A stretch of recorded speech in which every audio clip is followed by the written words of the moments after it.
Hi everyone, I hope you are doing well. Today we'll talk about how to fix or how to solve the problem of being slow on Suno app. You will go to settings.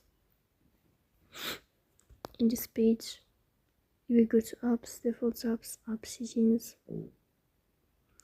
Here you will click on Suno app as you see, and you will enter to this page.